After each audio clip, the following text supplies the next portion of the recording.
পটলের দোরমা দই পটল তো অনেক খেলে, তো চলো আজকে পটল দিয়ে বানিয়ে ফেলি নতুন একটা রেসিপি। প্রথমে পটলগুলোকে ভালোভাবে ছুলে নিয়ে ছুরি দিয়ে গায়ে দাগ করে নিলাম। এরপর টমেটো এবং শুকনো লঙ্কা সিদ্ধ করে মিহি একটা পেস্ট তৈরি করে রেখে দেবো। এরপর পটলের মধ্যে নুন, হলুদ, শুকনো লঙ্কার গুঁড়ো, কয়েক দানা চিনি দিয়ে ভালোভাবে ম্যারিনেট করে রেখে দেবো। তেল গরম হয়ে গেলে পটলগুলো ভালোভাবে ফ্রাই করে নামিয়ে নেব।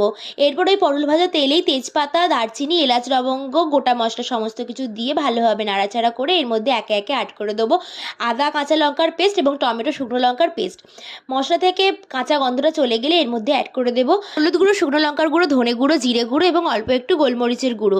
এরপর এর মধ্যে ক্যাপসিকাম কুচি অ্যাড করে স্বাদ মতো লবণ এবং সমস্ত কিছু রান্নাকে ব্যালেন্স করার জন্য অল্প একটু চিনি অ্যাড করে পটল ভাজাগুলো এর মধ্যে অ্যাড করে নাড়াচাড়া করে দিয়ে দেবো গ্রেটেড পনির দিয়ে সমস্ত কিছু ভালোভাবে নাড়াচাড়া করে গরম জল অ্যাড করে ঢাকা চাপা দিয়ে দেবো। ঢাকা খুলে যখন দেখবো ফুটে গেছে, এরপর একটু গরম মশলা গুঁড়ো ছড়িয়ে নামিয়ে নিলেই রেডি নতুন স্বাদের